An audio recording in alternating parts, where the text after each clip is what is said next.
Welcome back to the Systems Thinker Show, your home for best-in-class business cultural insights. This is Season 5, Episode 41, and I have to kick things off with a massive thank you. We're now reaching listeners in 32 countries. That's just incredible. Now, we've got a big goal. We want to hit 10,000 subscribers by the end of 2025, and we really need your help to get there.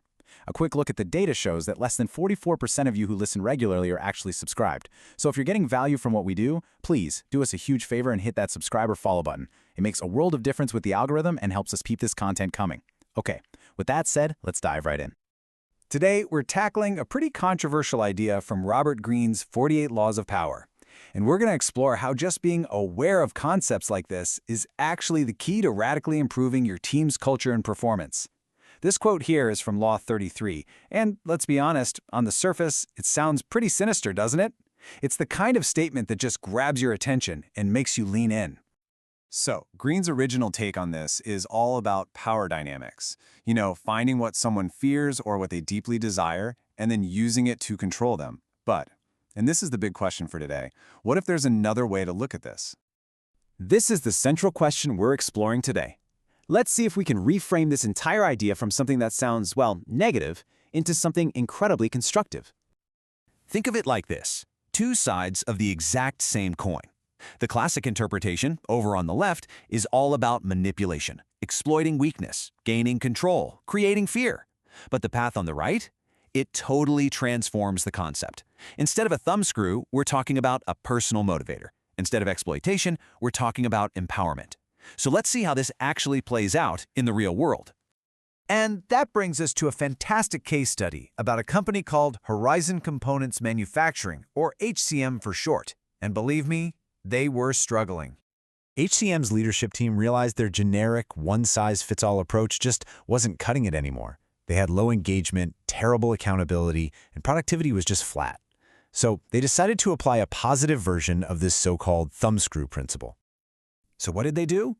Well, they trained their managers to stop just giving orders and to start asking good questions, to really uncover what truly drove their people. Was it recognition? Was it stability?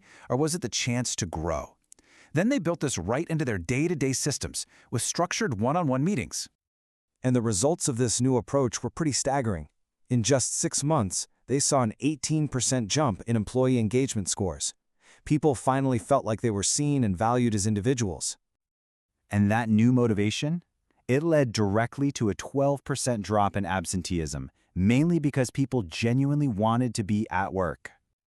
And here's the number that really matters to the bottom line. It drove a 9% increase in line efficiency. This just proves that a positive, individualized approach isn't some fluffy, feel-good exercise. It's a powerful business strategy that gets results. You know, the challenges that HCM faced, they aren't unique. This principle applies across all kinds of different sectors, especially those that are struggling with the massive and super costly issue of employee turnover. I mean, you look at industries like manufacturing and warehousing, and turnover can be absolutely crippling. We're talking rates as high as 40, even 46% a year. But here's the thing. Sources show that companies who focus on these individual motivators can slash that attrition by a whopping 15 to 25%. And this really does apply everywhere. It doesn't matter if you're leading engineers who crave technical autonomy, or medical staff who are driven by a sense of purpose, or even government employees who value mission alignment. Understanding these core drivers is the absolute key to retention and performance. So, how does this reframed idea really stack up against the thinking of the big change management gurus? I mean, is it just some clever psychological trick, or is this a legitimate leadership strategy? It's really interesting, because while Greene focuses purely on gaining influence, experts like Senja, Cotter, and Johnson would take that same core insight and they'd build a whole system around it. They would be the ones to link those individual motivators to continuous improvement, or to big change initiatives, or to a discipline management operating system. So, when you boil it all down, it comes to this. Greene's insight gives you the what, that little human driver.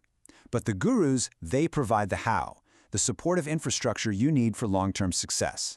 The real magic happens when you figure out how to blend them both. So, let's wrap this all up. What are the key things you should be taking away from this explainer? What does this mean for you as a leader? Well, the takeaway is pretty clear. Ethical, effective leadership isn't about exploiting people. It's about understanding them deeply and then building systems where they and the organization can thrive together. True influence, real power, it comes from empowerment, not from control. And that's really the question I want to leave you with. As a leader, are you looking for your team's thumbscrews, or are you looking for their rocket fuel? Thank you for joining me on the Systems Thinker Show. For more information, please visit our website at www.karasinnovations.com. And while you're there, check out our other podcast, The Continuous Improvement Lab.